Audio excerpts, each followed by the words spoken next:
¿Alguna vez has sido la víctima de alguna plaga? ¿No? Sí, no. Yo he sido víctima de una plaga. Les voy a contar. Cuando iba a la primaria, de repente empecé a sentir mucha comezón y ya se imaginarán qué tipo de plaga tenía en mi cabeza, ¿cierto? Y pues ahí tienen a mi pobre madre con el cepillo, esos no sé si todavía los vendan, esos cepillos que vienen bien pegadas, quitándome, y no me acuerdo si me puso algo más, solo me acuerdo de los cepillos, ¿no?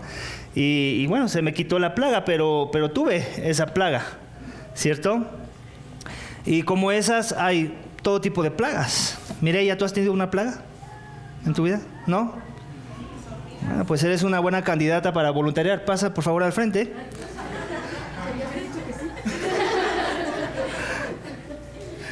Geo, ¿tú has tenido plagas? ¿Tú sí?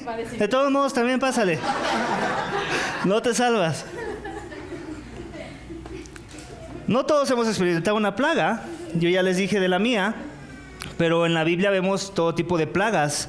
Voy a pedir a mi voluntario que me preste una de las plagas que trajimos.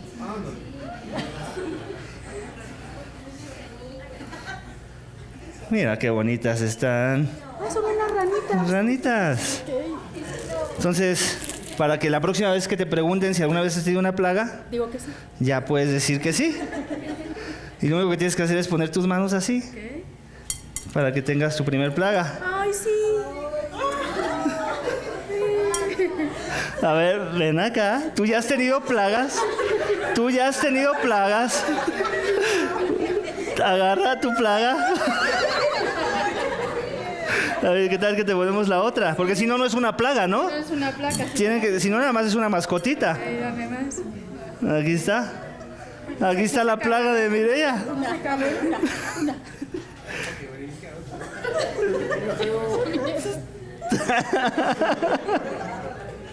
Ok, gracias chicas, son muy valientes. Esta es una plaga que vemos en los pasajes que hemos ya leído. Ya se hizo pipí, ¿ya ves cómo se hizo una plaga?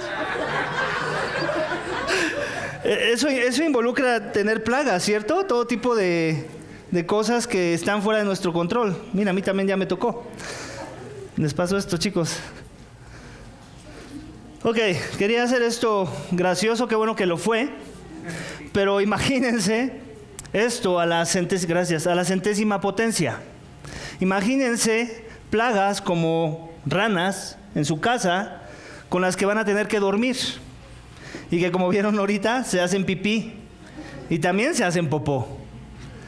Y eso también puede suceder que suceda cuando abren el horno, cuando abren el closet, cuando abren cualquier cosa que tengan en su casa como mueble, las van a encontrar. Y esa sería su experiencia con la plaga de ranas, por ejemplo. Y si esa es la experiencia con la plaga de ranas, ¿qué otro tipo de experiencia podríamos estar teniendo con otro tipo de plagas? Cuando las ponemos a ese nivel, con ese nivel de exponenciación, en donde no son 3 ranitas, como lo vieron ahorita, y que estuvo curioso y hasta divertido, ¿cierto? Pero ahora imagínate todo el día con esa plaga, otra vez en tu cama, en tu comida, conviviendo contigo, haciendo ruido, no dejándote dormir. Como que ya no está tan divertido, ¿cierto? Ya es algo que decimos paso, ¿cierto o no? Bueno, pues entonces pensemos en ello a la luz de las plagas que vamos a ir comentando en nuestro texto de hoy. Nuestro texto de hoy tiene que ver con esta idea de las plagas. Nuestra porción de texto abarca eso en la historia de Éxodo. Dios trajo plagas al faraón de Egipto, y no solo a faraón, no solamente a su casa, a todo su pueblo, a todo el pueblo de Egipto. ¿Por consecuencia de qué? De su desobediencia, de no haber dejado ir a su pueblo. Él le había pedido de favor: deja ir a mi pueblo para que me adoren 3 días. No fue suficiente petición. No fue suficiente que mostrara ciertas señales Moisés. El propósito de estas plagas, en el contexto de esa historia y de ese tiempo, era ayudarle a Faraón y a su pueblo a ver esta verdad del título del mensaje esta mañana, iglesia. Que no hay nadie como el Señor, nuestro Dios soberano. Ese era uno de los propósitos más grandes de haber traído las plagas, para que Faraón, para que su pueblo tuvieran esto en mente, esto en sus corazones, que no hay nadie como el Señor, nuestro Dios soberano, iglesia. Con esta idea te tienes que ir tú de aquí también esta mañana, sin importar que te pusimos una rana o no en las manos. Que no hay nadie como el Señor, nuestro Dios soberano. Tenemos que entender esto del contexto de la historia que vamos a profundizar hoy en Éxodo, iglesia, que el politeísmo era muy común en las culturas antiguas y Egipto y su faraón no eran la excepción. Faraón mismo creía que era un hijo de los dioses, ya lo hemos comentado antes, y como tal era arrogante, ¿cierto? Su cosmovisión de la vida lo llevaba a él y a su pueblo a adorar otros dioses. Y es precisamente en contra del corazón de su paganismo idólatra que el Dios de Israel trae juicio sobre ellos, para mostrarles que Él es el único Dios y que no hay nadie como Él en la tierra. Lo primero que veremos y que nos muestra el texto, iglesia, esta mañana, es la condición del corazón de Faraón, para que entendamos que, como Faraón, nuestros corazones son duros e idólatras. Ese es el primer subénfasis del mensaje de hoy, iglesia. Y lo vamos a ver en capítulo 7, versículos 6 al 13. Acompáñame a leerlos nuevamente. 6 al 13 del capítulo 7 de Éxodo.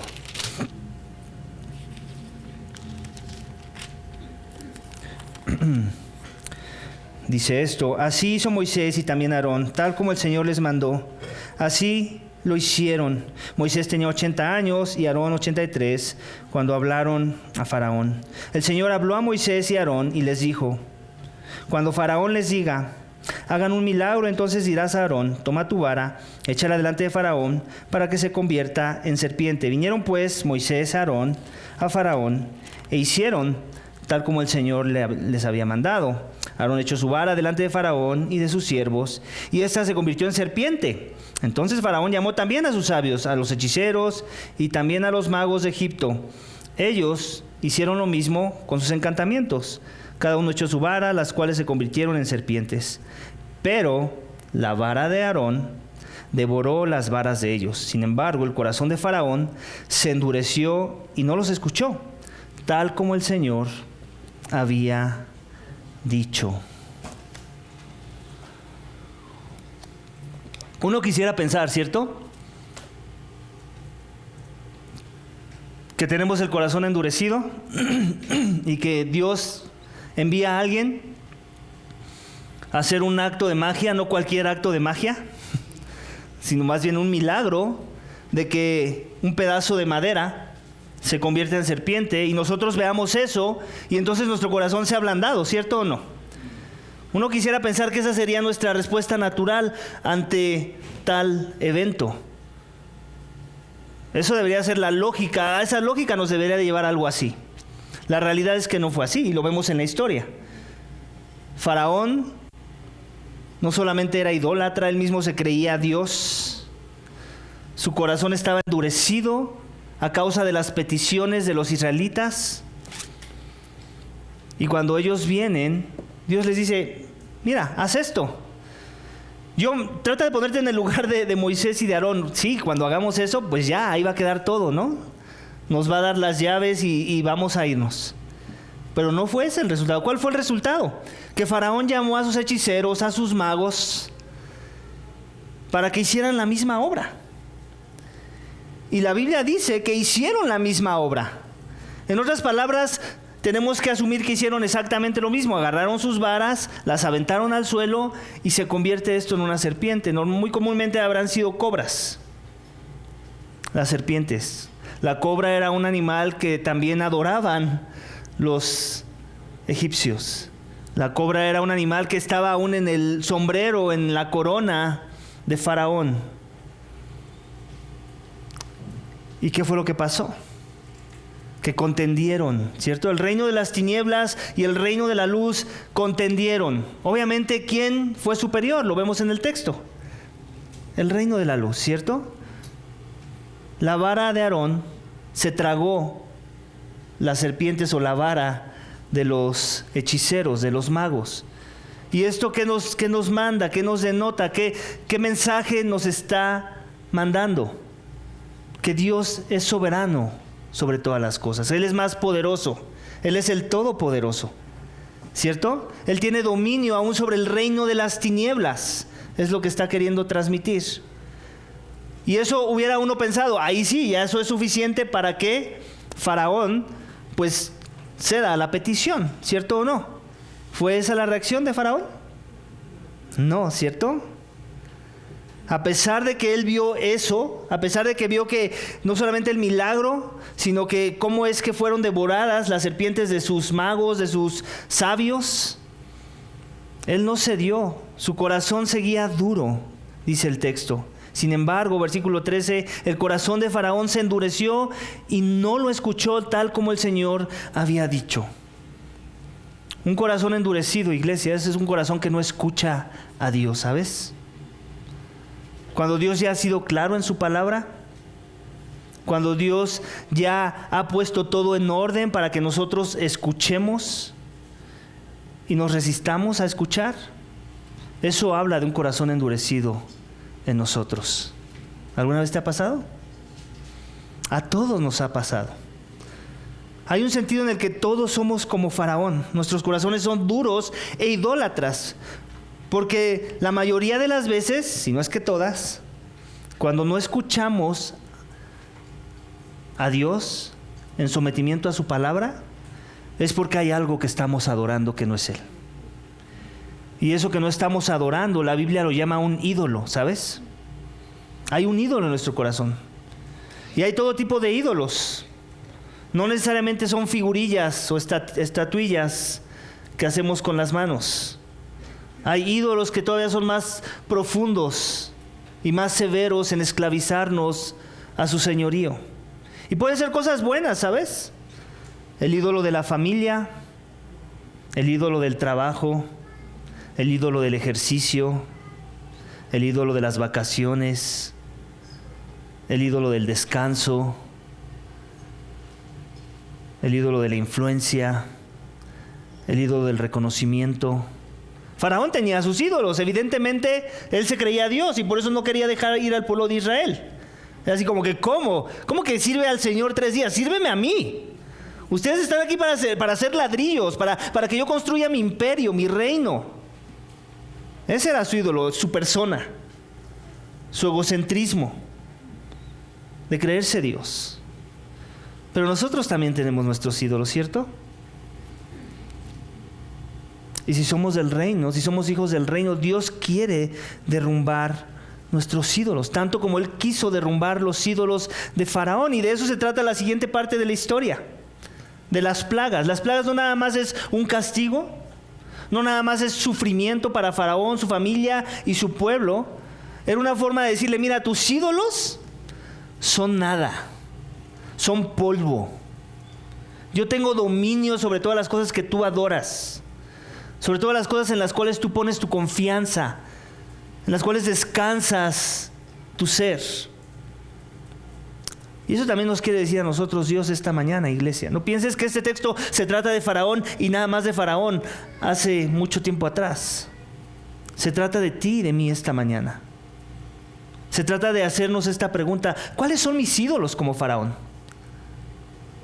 ¿Ante qué cosas endurezco mi corazón cuando Dios me llama a obediencia a su palabra? ¿Qué ídolo hay de por medio y que me refrena de ir y obedecer la palabra de Dios? ¿Te has hecho esas preguntas de introspección? Porque a veces por eso no vencemos la lucha contra el pecado. Porque no vamos a esos lugares de, a ver, me voy a detener, ya caí en esto otra vez. Ya esto se está convirtiendo en una práctica en mi vida. ¿Qué estoy adorando aquí? ¿Por qué no estoy luchando en contra de estas cosas que Dios me pide que muera a ellas? ¿Te has hecho esa pregunta, iglesia? Te voy a ser honesto, a veces yo no me la hago.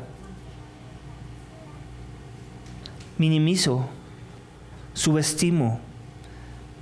Pienso que ya no puedo ir a lugares más profundos y me engaño de pensar en eso, de ese mismo pecado. ¿Dónde estás tú parado con respecto a estas cosas? ¿Haces un análisis de tus ídolos? Si alguien te pregunta cuáles son tus ídolos esta mañana, ¿podrías listarlos? Por lo menos los 5 más relevantes, tu top 5. Así los podrías listar sin tener que estar, a ver, déjame pensar. Ya el que digas déjame pensar ya habla muy mal de que estás haciendo un muy mal trabajo. De que estamos haciendo un muy mal trabajo, me quiero incluir. Amén. Tenemos que profundizar. ¿Cuáles son esos ídolos que me están refrenando a adorar, que me están refrenando a obedecer a mi Señor, someterme a su señorío? Que me están mostrando que tengo un corazón endurecido hacia ciertos aspectos del llamado que Dios ha hecho para mi vida. Amén. El Dios de Israel quería mostrarle a Faraón que él no era el soberano. Y se lo va a demostrar a través de sus diferentes ídolos. Y no solamente a Faraón, a todo su pueblo, porque todos eran igual de idólatras que él. Él simplemente era el jefe, el que los llamaba a adorar esas cosas y el que ponía el ejemplo. Amén. El primer aspecto que vamos a ver, y es el segundo subénfasis en nuestro texto esta mañana, y lo vamos a ver con las primeras 2 plagas, es que Faraón adoraba al Dios de las aguas. Y Dios, el Dios de Israel, le quería demostrar que el Dios de Israel es el soberano de las aguas. Algo que tenemos que entender de la cultura egipcia es que, y muchas de las culturas de la antigüedad tenían su desarrollo cultural por causa de que estaban ubicadas cerca de algún río. Eso era algo que hacía exitosa y que floreciera la cultura y que tuvieran prosperidad y que hubiera medios de transporte y medios de logística para transportar alimentos y para que hubiera riego para las plantas y todo pudiera ser próspero y hubiera cosecha. Eso era algo que caracterizaba a la cultura egipcia. El río Nilo era como un dios para ellos y adoraban a ese Dios. Y es por eso que viene la primer plaga en esa dirección. El primer sufrimiento. Cuando pienses en plagas, piensa más en sufrimiento. Dios quería someter a sufrimiento a Faraón y a su pueblo para revelarles a sus ídolos. Y el primero que vemos, lo vemos en los versículos 14 al 24, en donde vemos la plaga del agua que se convierte en sangre. Hubiera sido padre hacer todos los ejemplos de las plagas aquí, ¿cierto o no?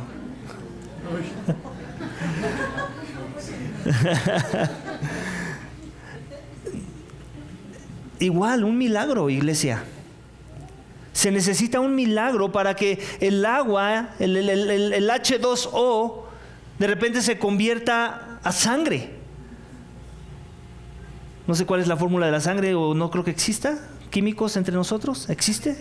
Es una mezcla de cosas, ¿cierto? Bueno, esa mezcla de cosas con el ADN ahí y con la materia viva que contiene la sangre, se necesita un milagro, ¿cierto o no? Esto no sucede por así nada más por accidente, porque se juntaron 2 tipos de algas que enrojecieron el agua y se veía como sangre. El texto no dice que se enrojeció el agua. El texto dice que el agua fue convertida en sangre. ¿Cuándo? Cuando Aarón tocó con su vara. ¿Se dan cuenta? La vara era la representación ¿de quién? De Dios. O sea, Aarón fue el vehículo, pero en realidad la vara era la que representaba el poder de Dios. O sea, en otras palabras, era para que quedara claro que no era Aarón el que hacía estas cosas. Era Dios que intervenía en medio del contacto con esa vara. Era el poder de Dios. Faraón tenía que quedarle bien en claro que era Dios el que traía cada una de las plagas, no los hombres. Dios, el Señor, el Rey de Israel. Y vino una plaga de agua en sangre por 7 días. ¿Qué trajo? Pues ya se imaginarán. ¿Alguna vez has visto un charco de sangre cómo huele? Huele horrible. Ahora imagínate tener que buscar, que saciar tu sed con sangre. Hasta parece una película de vampiros, ¿cierto? Obviamente no podían, y por eso es que ellos cavaron, dice el texto, aquellos que leímos el texto, cavaron pozos para ver si encontraban algo de agua en el subsuelo, porque evidentemente el Nilo no podía ya ser, no es su fuente de sustento de agua. Los peces murieron, porque ningún pez puede soportar tener ese hábitat. Obviamente ya se imaginarán la sangre que huele feo, aunado a los peces que se están muriendo y se están pudriendo. No es cualquier cosa, iglesia. Ya sería algo muy catastrófico en nuestro contexto que nada más nos cortaran el agua por 7 días, ¿cierto o no? En toda la ciudad. Ya te imaginarás el caos. Bueno, pues aquí les cortaron el agua. Y no nada más les cortaron el agua, empezó a heder. Había hedor, olores malos en el ambiente, putrefacción, por 7 días. Y uno hubiera querido pensar, esa va a ser la respuesta para que Faraón ablande su corazón.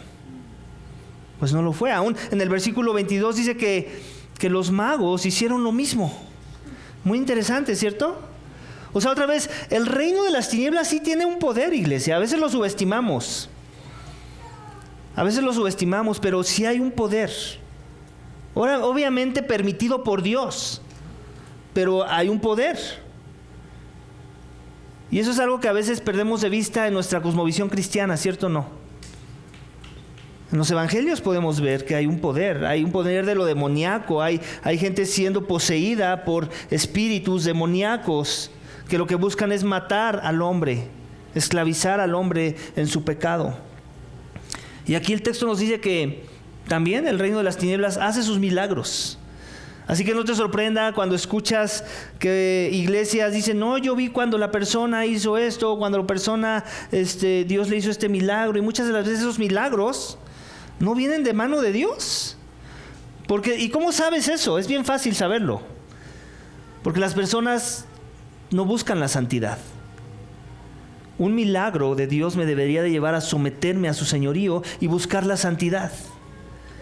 Y si lo único que se quedan con lo que se quedan las personas es con los milagros, pero después eso no los llevó a buscar la santidad, entonces ya puedes empezar a especular de dónde vino ese milagro.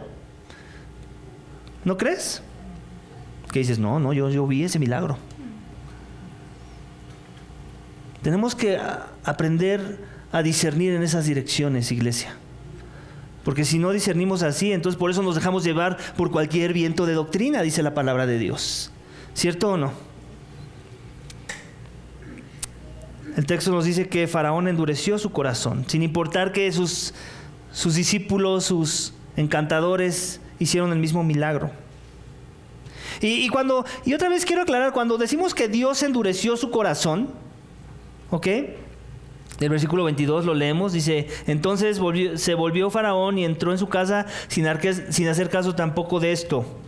Antes, en el 22, dice, el corazón de Faraón se endureció y no lo escuchó tal como el Señor había dicho. Acuérdense que esto ya lo había dicho el Señor. O sea, esto no era nuevo, esto no le debía caer de sorpresa a Moisés, a Aarón, a ninguno de los israelitas. Cuando Dios endurece el corazón de alguien es que lo entrega a sus pasiones, como dice Romanos 1. ¿Alguna vez has leído Romanos 1? O sea, cuando Dios te endurece tu corazón es como diciéndote, éntrale a lo barrido, atáscate que hay lodo. Eso es lo que está diciendo Dios. ¿Eso te gusta? Eso te doy. No voy a refrenar tu pecado. Mi gracia común ya no te va a alcanzar siquiera para eso. Éntrale con todo. Así está Faraón. Está bien metido con su pecado, con su idolatría del corazón. Eso es lo que significa que Dios endurezca tu corazón esta mañana. O sea, porque a veces pensamos, no, pues es que pues Dios me permite hacer estas cosas, entonces debe estar contento conmigo, ¿cierto o no? Me está yendo bien en el trabajo, pero estás fallando en todo lo demás que Dios te pide hacer. Pues tal vez tu corazón está endurecido y igual Dios ya te entregó a tus pasiones. ¿Eso te gusta? Dale. Ahí están tus ídolos, alimentalos. Así estaba Faraón.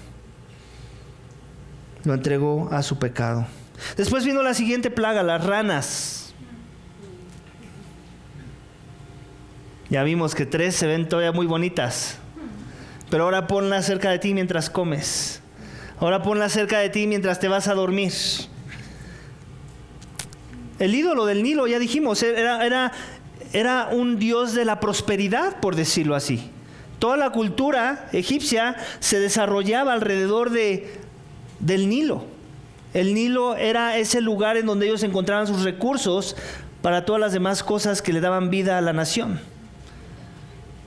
Y había otro ídolo que también tiene que ver con el ídolo de las aguas y que tiene que ver con la plaga de ranas. En nuestro contexto y en nuestra cultura, cuando pensamos en un animal que se reproduce muy rápido, ¿cuál sería? Los conejos, ¿cierto? Las ratas. Bueno, en el contexto de los egipcios eran las ranas. Eran las ranas. Entonces ya te imaginarás qué ídolo están adorando ahí. ¿Cuál es ese ídolo? De la fertilidad. El ídolo de la fertilidad. Y Dios le estaba diciendo a Faraón, ¿es ese tu ídolo? Pues mira lo que voy a hacer con tu ídolo. Las voy a sacar a todas. Y te van a hacer la vida imposible. Tan imposible que no vas a poder tener nada en cama. Tu fertilidad se va a ver menguada. ¿Saben a lo que me refiero? ¿O tengo que ser más explícito? Imagínense. Y también dice el texto que los magos, los hechiceros, hicieron lo mismo. Qué raro que hayan hecho lo mismo, ¿cierto? O sea, como si no tenían suficientes ranas. Yo creo que más bien es cuando te ciega el pecado, ¿cierto? O sea, el pecado te ciega y es como querer demostrar que también acá hay poder. Pero te estás echando la soga al cuello. ¿Para qué más ranas? ¿Acaso no hay ya suficientes? Y esas ranas obviamente hicieron la vida imposible. Moisés le pide a Faraón le pide a Moisés que por favor se vayan las ranas. O sea, ahí ya había empezado a tocar fibras la plaga, ¿cierto o no? Ya Faraón ya no se sentía tan cómodo con la idea de la sangre está bien, pero ya las ranas ya no. Y uno pensaría, en el texto nos muestra, pues que el corazón de Faraón se está siendo ablandado, ¿no? Está confesando que ha pecado. Los que leyeron el texto, ¿recuerdan eso? ¿Es confesión de pecado, verdadero arrepentimiento, iglesia? Esto es bien importante porque a veces nada nos enfocamos, mira, les trajo esta plaga, les trajo esta otra plaga, y nos olvidamos de los detalles. ¿Cuál es la reacción de Faraón? Faraón reacciona de tal forma que primero hay hostilidad, ahorita hay así como que, oye, pues por favor que se vayan las ranas, pídele a tu Dios. ¿Y qué le contesta Faraón? Perdón, Moisés. Sí, yo le voy a pedir, nada más dime el día que quieres que se vayan. En otras palabras, le estaba dejando bien en claro, mira, cuando tú me digas, ese día va a pasar.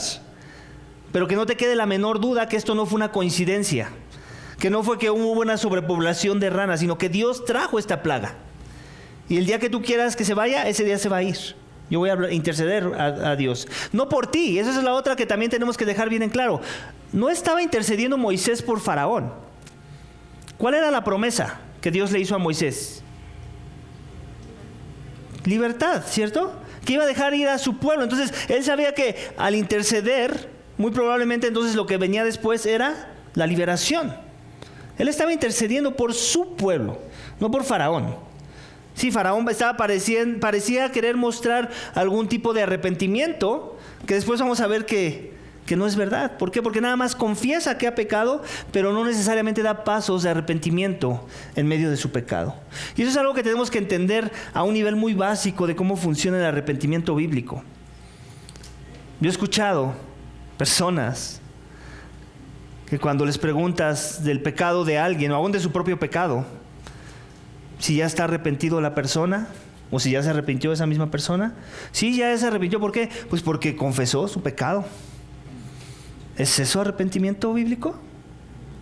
¿Simplemente confesar tu pecado? No lo es. ¿Incluye el arrepentimiento bíblico? Claro que lo incluye. Nadie está diciendo que no inicia con confesar, reconocer tu pecado.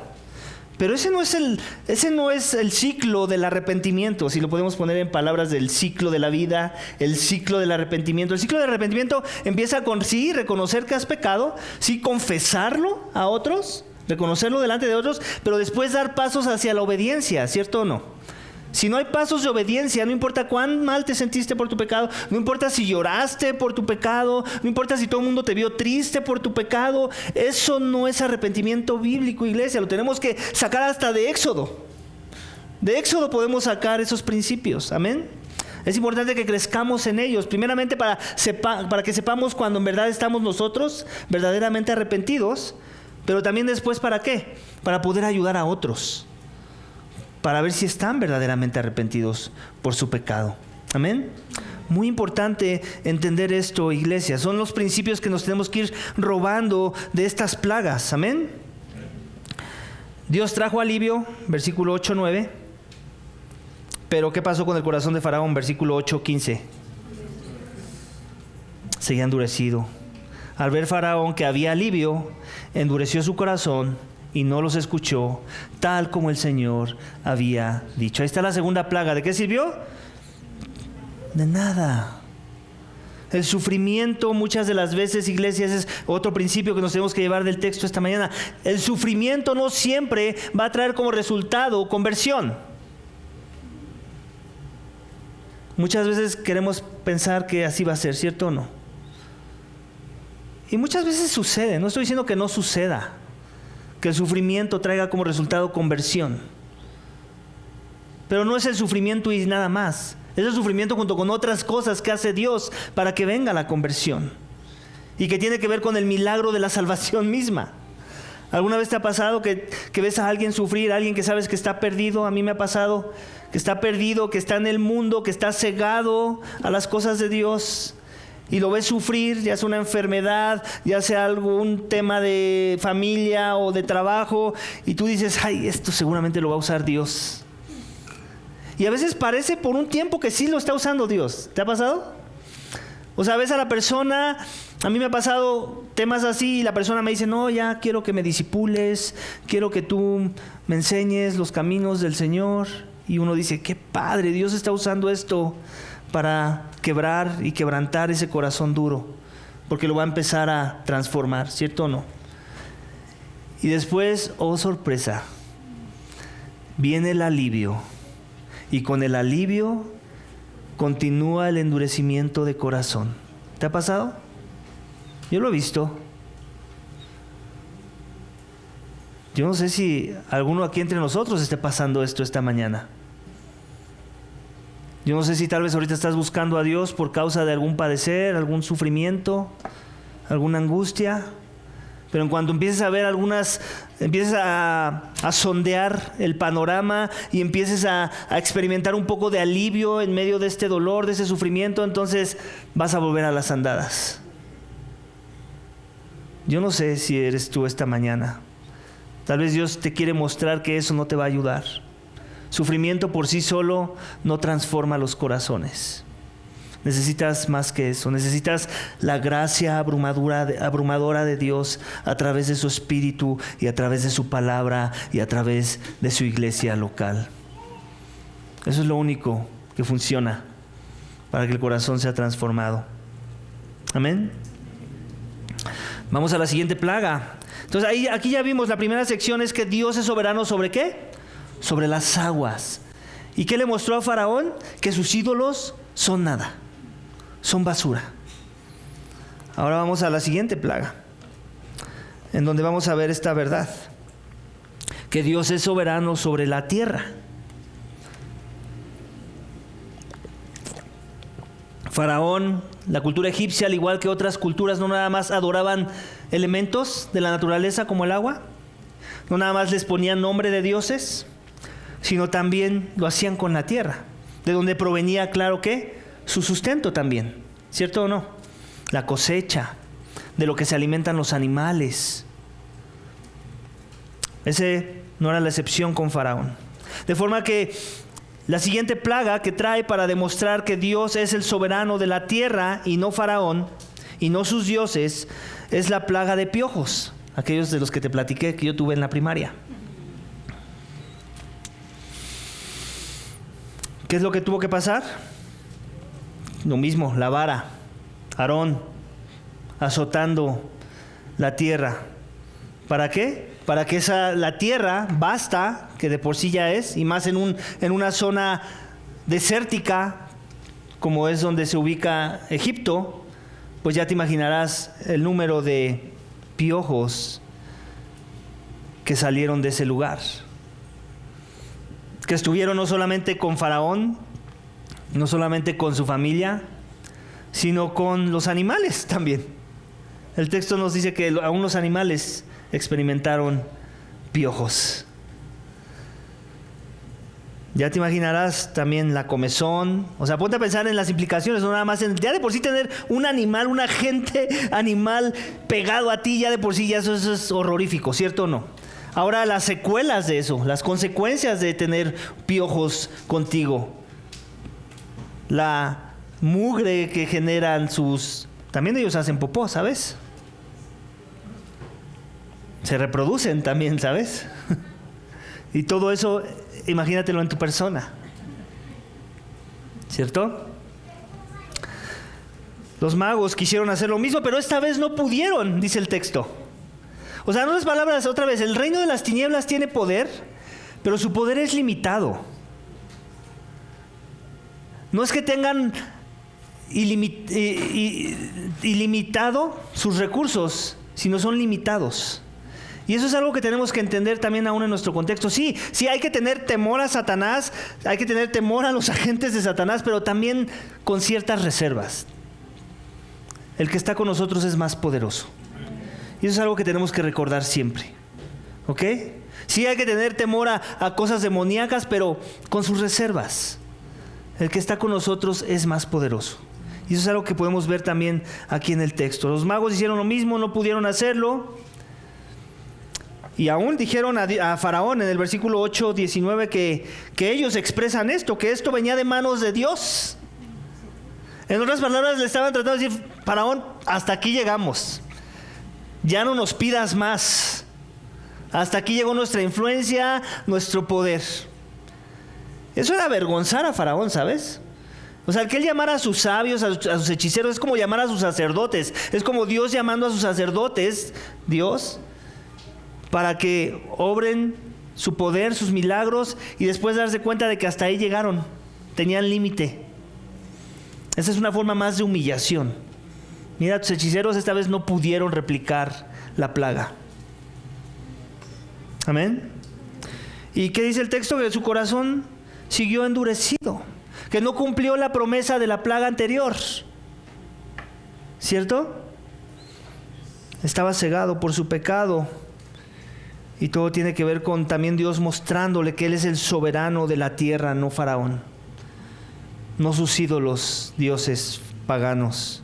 Después vino la siguiente plaga, la plaga de los insectos, que los teólogos dicen que muy comúnmente pudieron haber sido moscas. Ay, moscas. Yo las odio. No hay ni una mosca que sea bonita. Ni una. Son feas. La mayoría de ellas son negras. Son molestas. Hay unas que hasta muerden, ¿sabes? ¿Te ha tocado una de las que muerde? Ahora que estuvimos de vacaciones, mi familia y yo, estuvimos en una región donde hay unas moscas que les llaman las moscas negras. Y esas, si no te cuidas, te ponen una mordida. Y te la ponen y empieza luego a escurrir sangre. O sea, quiere decir que es una mordida profunda, no es un piquetito así como el que te hace un zancudo. Sí. Y la vez pasada que fuimos a esa misma región, mis hijos ya parecía que les habían puesto la corona de espinas, no les miento. En serio. empezaron a escurrir de su frente, así por todos lados. Jesús, ¿qué pasó aquí? Y después alguien nos explicó de las moscas negras y supimos de dónde venía el malestar. Porque aparte no sientes su mordida. O sea, te sangran, pero no sientes su mordida. Bueno, no sabemos si ese era el tipo de moscas, no quiero desviarme, que recibió Faraón y su pueblo como una plaga, pero de que son molestas, son molestas. Así sean de las que nada más se paran en la comida, ¿cierto o no? Que sabes que antes se pararon en algún otro lugar y que tal vez no fue comida, o sí era comida pero ya procesada. Sucede, ¿cierto o no? Es una plaga. Sin embargo, Dios quiere que sepan quién es el Señor. Y no nada más eso, aquí también vemos que hay en el versículo 22 al 23, 8:22, Él quiere que haya una distinción entre su pueblo y el pueblo de Faraón.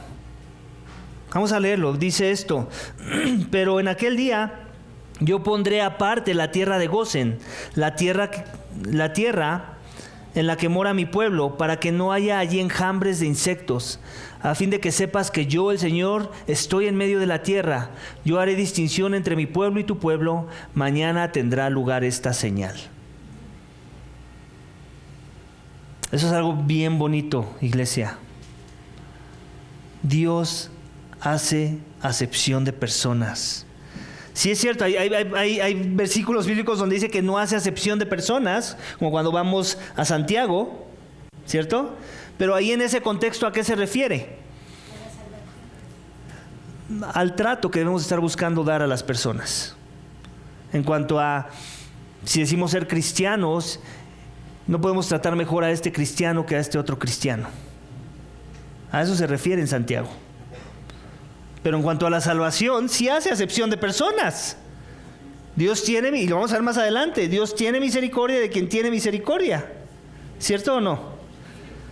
Aquí está haciendo acepción de personas. El pueblo de Israel en contraste con el pueblo de Egipto. ¿Era mejor el pueblo de Israel? No. Lo vamos a ver más adelante. También adoraban a sus dioses. Hicieron un becerro de oro. Pero hizo acepción de personas. ¿Por qué? Porque él está atado a sus pactos, a sus promesas. A la promesa que hizo Abraham y sus descendientes. Y aquí es lo que vemos, Dios haciendo distinción entre ellos, el pueblo de Israel, y el pueblo de Faraón. Con ellos no hubo tal plaga. ¿Te acuerdas? Que eso era lo que pensaba Moisés cuando se le acercó por primera vez, para que no nos caigan plagas. No, Dios nunca dijo que iba a hacer algo en contra de los israelitas. Y aquí lo está demostrando. Iglesia, si tú y yo pasamos por sufrimientos de algún tipo, y si en verdad eres pueblo de Dios, si eres un hijo de Dios, no tiene nada que ver con castigos o sufrir por sufrir, como vemos aquí. Todo sufrimiento tiene una misión más alta de conformarnos a la imagen de Cristo, de santificar nuestros corazones para que no sean endurecidos como los de Faraón. Amén. Eso es algo hermoso que tiene la Biblia, iglesia, que Dios ha escogido un pueblo. Su primogénito, en este caso en el contexto de Israel, así les llama, son mi primogénito. Y eso somos tú y yo a través de los méritos de Cristo, ¿sabes? Él es el primogénito entre muchos hermanos. Nosotros somos beneficiarios de su sacrificio. Cuando estamos cimentados en Él, en la fe en su nombre, tú y yo somos hijos de Dios y como tal somos tratados, somos beneficiados de su poder, de su sustento. ¿Lo crees?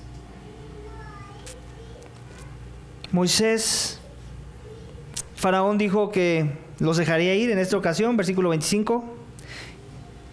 Moisés no aceptó sus términos. Aún así Moisés intercede por el pueblo en el 32. Y Faraón obró nuevamente con un corazón endurecido. Es lo que vemos, ¿cierto o no? O sea, en otras palabras, Faraón pareciera como que estaba siendo flexible. Mira, pues ok, hazlo, pero hazlo así. Y eso muchas veces también nos lo tenemos que llevar a casa. Va a haber personas que no van a tener ningún problema en que adoremos al Dios de la Biblia, pero nos van a poner sus condiciones de cómo tenemos que estar buscando adorar al Dios de la Biblia.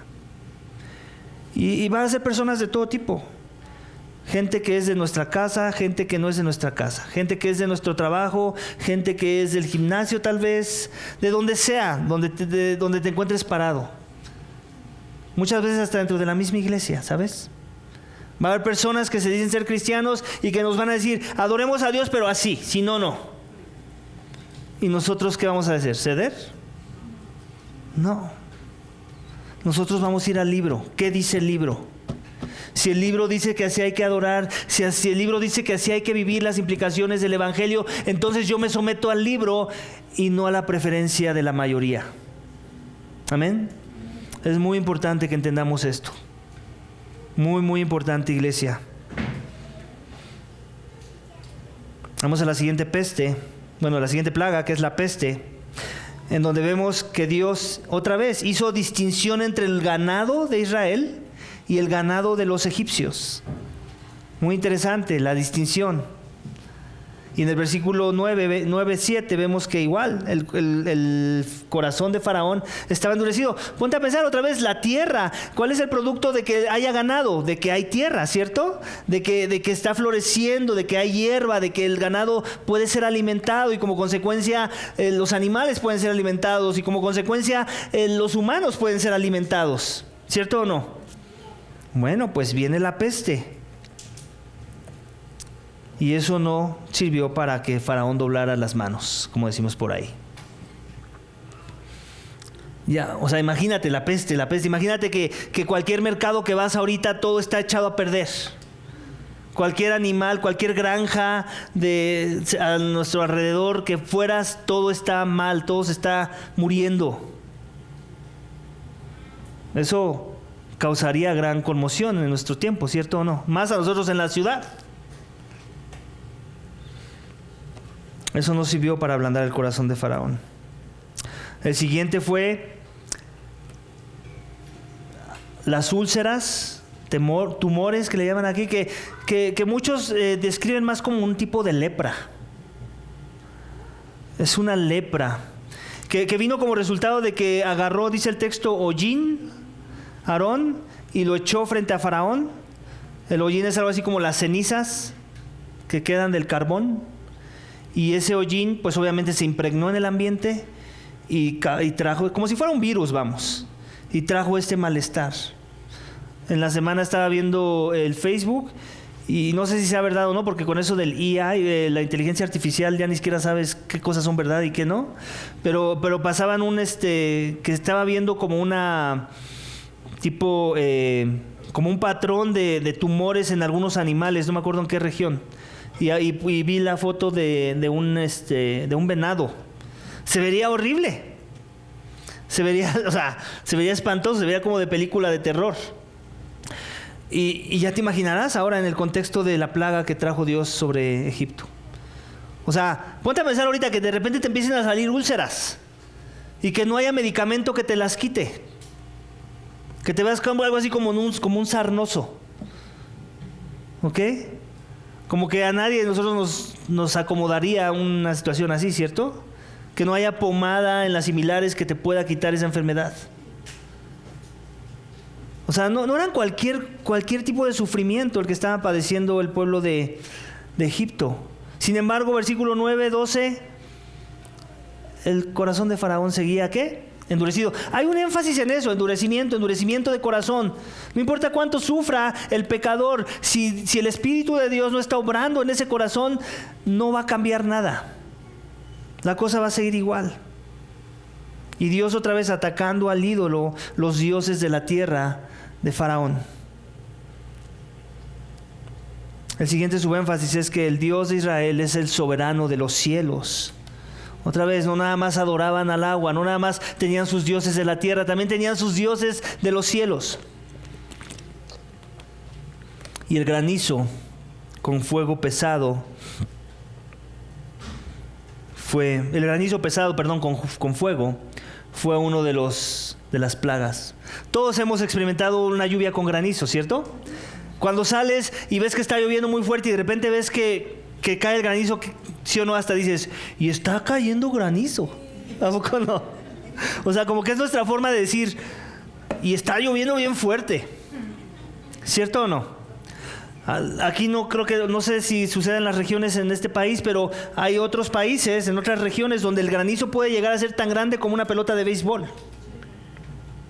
O sea, en otras palabras, te cae en la cabeza y ahí quedaste. Abolla los toldos de los carros, rompe las ventanas, desfigura el metal. ¿Qué no le puede pasar a nuestras cabezas si nos cayera ese tipo de granizo? Bueno, pues aquí dice que el granizo vino a traer igual devastación a la tierra. Algo que también me llama la atención es que en esta plaga algunos se cubrieron de los siervos de Faraón. ¿Recuerdan haber leído en la...? O sea, como que venía el aviso y como que unos dijeron, no, pues por si son peras o manzanas, vamos a cubrir a nuestros siervos, a nuestros animales, y esos se salvaron. O sea, otra vez, ahí que vemos, pues pareciera que hay nuevos convertidos, ¿no? Al pueblo de Israel. ¿En realidad eran nuevos convertidos? ¿Eran prosélitos al judaísmo? No, simple y sencillamente, ¿por qué estaban viendo ellos? Por sus dioses, por sus posesiones, por sus beneficios.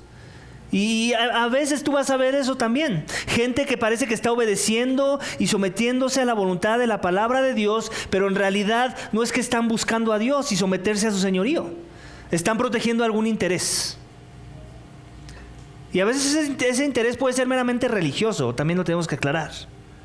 O sea, verse espiritual. Eso va a suceder aún entre nosotros, ¿sabes? Gente que se siente con nosotros, que esté un tiempo con nosotros y que se vea muy espiritual, pero que eso es todo lo que están buscando, verse espiritual y nada más. No están buscando la gloria de Dios, sometimiento a la voluntad de la palabra de Dios. Y eso también tenemos que aprender a discernir. Así como podemos discernir que los israelitas, los egipcios aquí, que obedecieron y se cubrieron, no necesariamente lo hicieron con las motivaciones correctas. No necesariamente lo estaban haciendo porque querían someterse a la voluntad de la palabra de Dios y a su señorío. Amén. Buscaron cobertura, algunos creyeron la palabra, pero más bien era por beneficio propio. Dios no hirió a su pueblo con granizo. Otra vez vemos esa distinción en el versículo 26, 9:26. También vemos nuevamente que Faraón clama por misericordia en el versículo 27. Y él mismo dice que se ve como un pecador junto con su pueblo. ¿Te das cuenta otra vez? Énfasis en que sí, te ves como un pecador. Sí, ya reconoces que eres un duro de corazón, pero eso no te hace un hijo de Dios. ¿Cierto? Yo he platicado con personas que dicen, no, yo sí he hecho cosas muy malas y Dios me ha guardado. Y uno se pregunta, ¿y cuándo vas a empezar a hacer las buenas?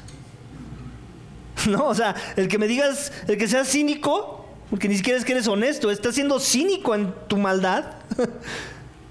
¿No? Y no tienes problema en decir que has hecho cosas muy malas. Eso no te hace un hijo de Dios. No, es que sí, Dios sí me ha guardado mucho. Pues más bien te ha entregado a tu pecado. Pero un día te va a llamar a cuentas. Y ahí se te va a acabar tu fiestecita. ¿Cierto o no? O sea, Faraón está haciendo exactamente lo mismo. Sí, yo soy pecador, mi pueblo es pecador. Eso no es verdadero arrepentimiento, iglesia, otra vez. Tenemos que crecer en la doctrina del arrepentimiento. ¿Ok?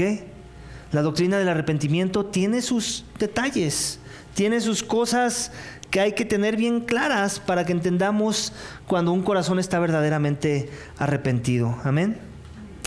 Y en el 37 dice que, en 9:37 dice que Faraón y sus siervos endurecieron su corazón.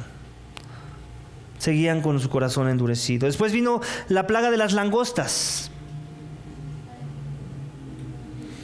Y esa plaga vino a devorar todo lo que había quedado vivo. O sea, si había algo todavía con vida, las langostas vinieron a arrasar con todo. O sea, cero esperanza. Todos conocemos las langostas, son como grillos gigantes. Tienen alas.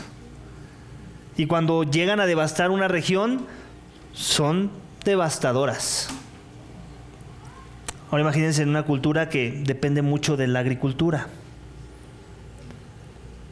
En el versículo 10, 1, 2, Dios tiene la expectativa, iglesia, de que hablemos a nuestras descendencias de su obra y su poder. Vamos a leerlo, capítulo 10, versículos 1 al 2.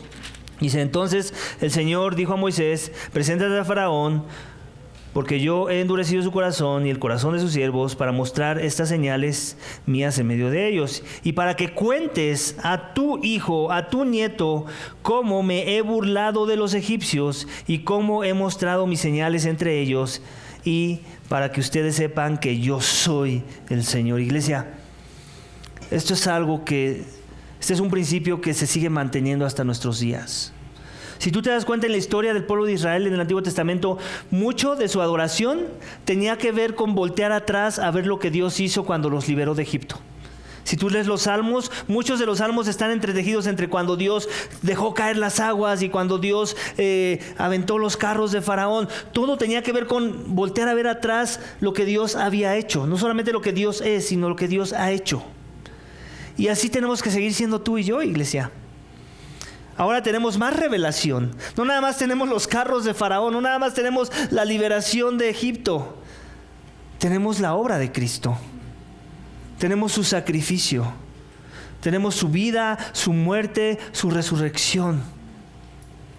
¿Cuánto de eso estamos afanados en constantemente estarles recordando a nuestros hijos para que lleguen a esa misma conclusión y que sepan que Él es el Señor?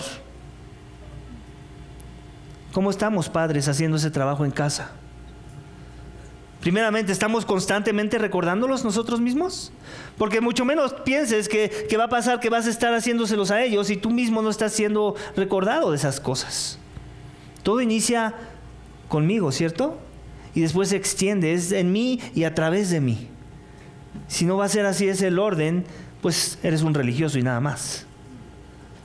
¿Cierto o no? Tenemos que ser consistentes con lo que decimos creer. Y si Dios es el Rey, Él es el Señor, el soberano, el yo soy, el Señor de señores, el Rey de reyes, eso queremos transmitir a nuestros hijos y les tenemos que contar todo lo que Dios ha venido haciendo a lo largo de los tiempos. No nada más lo que hizo con Israel, sino lo que hizo también con nosotros. ¿De dónde nos sacó? De la esclavitud del pecado de la que nos sacó. Ser vulnerables, por cierto. Yo no sé, padres, si ya lo son, pero padres, mucho del por qué falla nuestro discipulado a veces porque no somos vulnerables, ¿sabes? Les vendemos a nuestros hijos la mejor versión de nosotros. No, tenemos que ser vulnerables. Mira, hijo, yo también he caído en esto. Yo también soy idólatra en estas direcciones. Yo también, oremos juntos, y tú también ora por mí, porque yo también caigo aquí, allá y acullá. Iglesia, por eso no funciona el discipulado de la mayoría de los cristianos, ¿sabes? Porque se quieren presentar como angelitos. No, todos somos diablos, redimidos pero diablos, iglesia. O sea, todos seguimos pecando, vamos, a eso me refiero. ¿Quién es el padre de la mentira? ¿Quién es el padre del pecado? El diablo, ¿no? Entonces muchas veces tú y yo hacemos diabluras, iglesia. Y nos tenemos que arrepentir de esas diabluras. Y tenemos que venir a Dios para que Él fortalezca nuestra lucha contra el pecado por medio de la gracia, por medio de un arrepentimiento genuino y de corazón, y no nada más de palabras. Amén. Y cuando nuestros hijos ven eso, que nosotros nos humillamos, que nosotros mismos nos vemos como unos sucios pecadores, el más grande de los pecadores, entre los cuales yo soy el primero, entonces ellos dicen, hace sentido que yo busque a este Dios, porque sí, lo veo en mi padre, lo veo en mi madre, y ahora también lo puedo ver en mí. Amén. Faraón muestra en versículo 16 que pecó contra el Dios de Israel otra vez, énfasis en que no tiene problema en decir que él ha pecado. Pide intercesión en el 10:17, pero en el 10:20 ¿qué vemos? Que su corazón sigue endurecido, iglesia. Después viene otra plaga, y que tiene que ver con las tinieblas. Israel tenía luz en su casa. En el 10, 24, 26, Faraón quiere que Israel adore a su manera otra vez. Y así va a pasar a veces, ya lo dijimos. Aquellos que no aman a Dios nos van a decir que adoremos de cierta manera, como ellos interpretan la palabra de Dios. En el 10:27, Dios endurece el corazón de Faraón lo sigue endureciendo. Y en el 10:28 vemos que Faraón amenaza a Moisés ¿de qué? De muerte. En otras palabras, le está diciendo, no te quiero volver a ver, porque donde te vuelva a ver, me vas a conocer. ¿Cierto o no? Lo está amenazando de muerte. O sea, ya le está calando esto de las plagas. Ya le quedó muy claro que él es el mensajero de Dios y que todo está viniendo por manos del Dios al que él quiere ir a adorar. ¿Cierto? Y ese es un buen principio también en recordar eso, que a veces nuestra devoción a Dios, nuestro compromiso a la palabra de Dios, nuestro sometimiento a su señorío nos puede llevar a esos lugares, ¿sabes? De poner nuestras vidas en riesgo. ¿Alguna vez te has sentido así? Yo me he sentido así en algunas cuestiones y ocasiones del tiempo que llevo pastoreando. Tal vez antes de pastorear no me sentía así, si te soy honesto, como cristiano. Pero desde que empecé a pastorear, yo he tenido eventos en donde he temido por mi vida, por haberme mantenido firme ante las convicciones de Dios y de su palabra. Pero no pienses que porque no eres pastor tú no vas a tener esos eventos un día. Tienes que estar anticipando esas posibilidades. El que tu vida esté en juego, esté en peligro por causa del Evangelio, por causa de las convicciones bíblicas de la palabra de Dios y la centralidad de la gloria de Cristo en el Evangelio. ¿Estás dispuesto a pagar ese precio, iglesia? ¿Estás dispuesto a que tu vida sea puesta en sacrificio por causa del Evangelio en esas direcciones? Como diría Pablo, usando las palabras de Pablo, ser puesto como ofrenda de libación por causa del Evangelio. Bueno, pues, si no habías considerado esa posibilidad en el costo de seguir a Cristo, sería bueno que la empezaras a considerar, porque ahorita las cosas se ven muy bien en nuestro país. Mañana no sabemos. La persecución existe, ¿sabes? En otras partes del mundo. ¿Estás dispuesto a pagar el costo de seguir a Cristo? A veces me hago la pregunta, ¿sabes? Las sillas se ven medio llenas, pareciera que muchos, la mayoría tal vez son creyentes. ¿Qué pasaría si se desatara una oposición nivel musulmán en nuestra región? ¿Cuántas de estas sillas seguirían llenas? ¿Cuántos empezarían a dar excusas para mejor seguir a Cristo en otras direcciones, más cómodas, más convenientes, menos peligrosas? ¿Estarías tú entre esos que darían esas excusas? ¿O estarías dispuesto a padecer la espada por causa del Evangelio? Creo que es bueno que hagamos esas reflexiones, ¿cierto? A veces no las hacemos. Queremos pensar que eso nunca va a suceder aquí.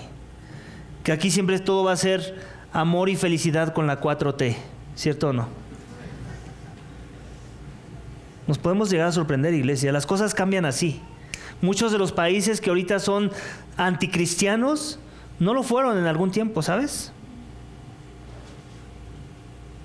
No lo fueron en algún tiempo. Las cosas cambiaron así, de la noche a la mañana. Y eso puede llegar a pasar en nuestros días, amén.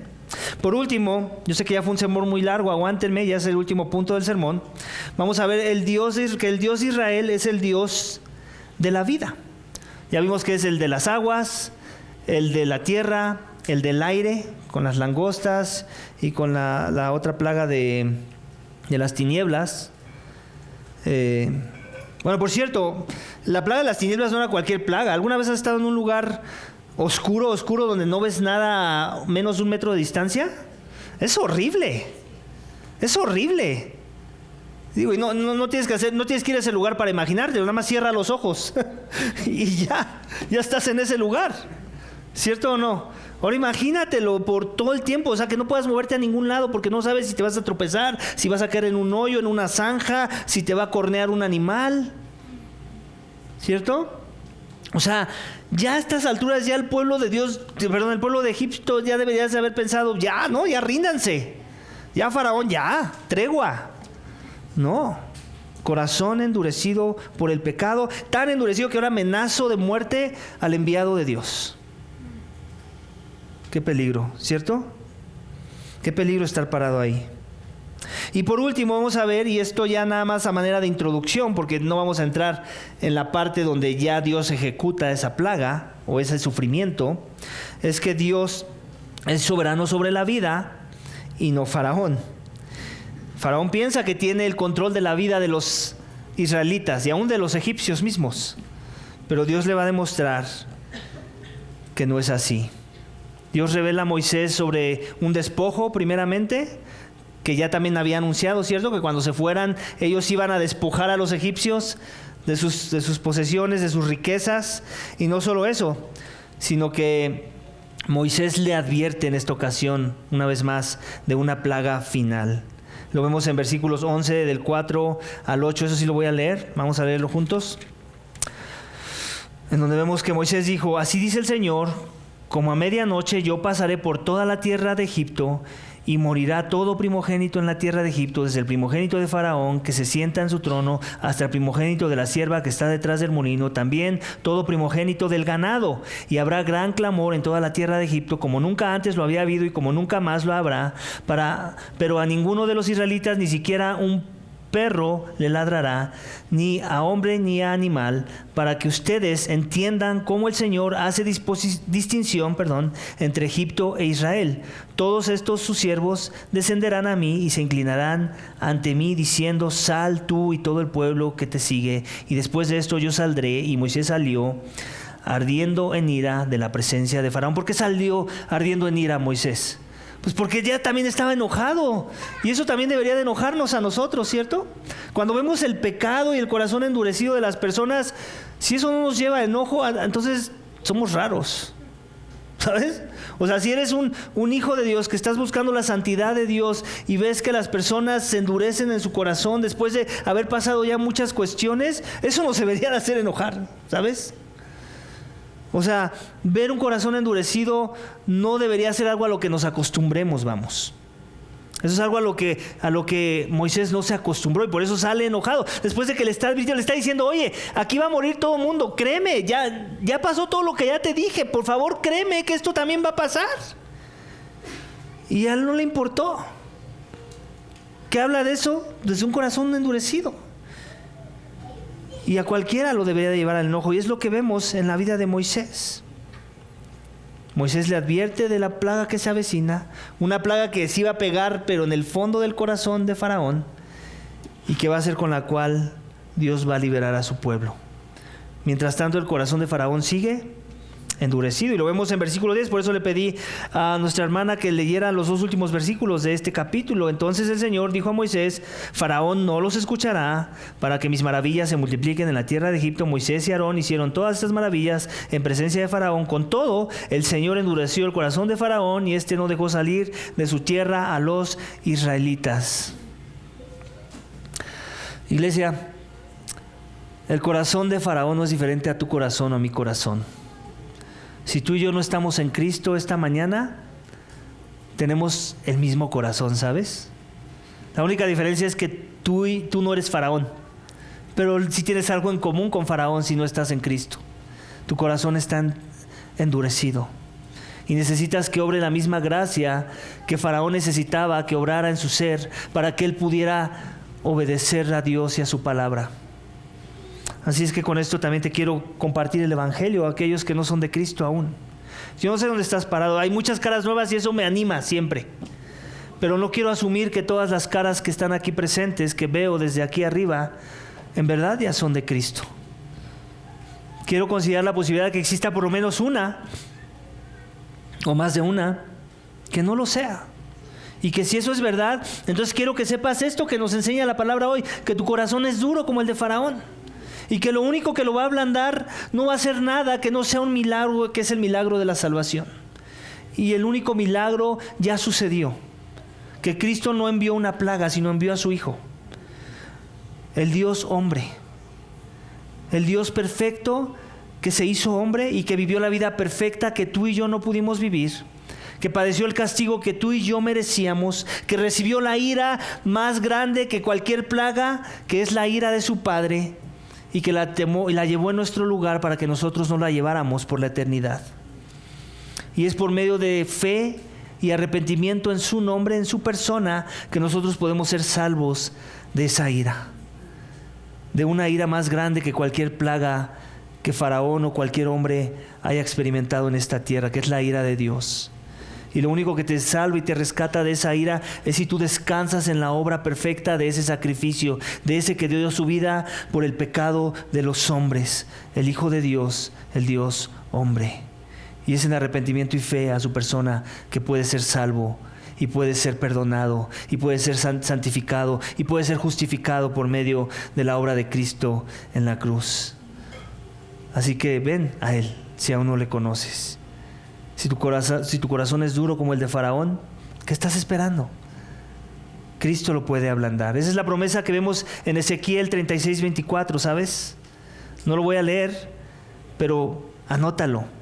Ahí habla de que Dios le dará a su pueblo un corazón nuevo, un espíritu nuevo. Un corazón de piedra va a ser transformado y va a ser cambiado a un corazón de carne. Eso es lo único que nos acerca a Dios. Y Dios hace una obra regeneradora de cambiar nuestro corazón, una cirugía de corazón.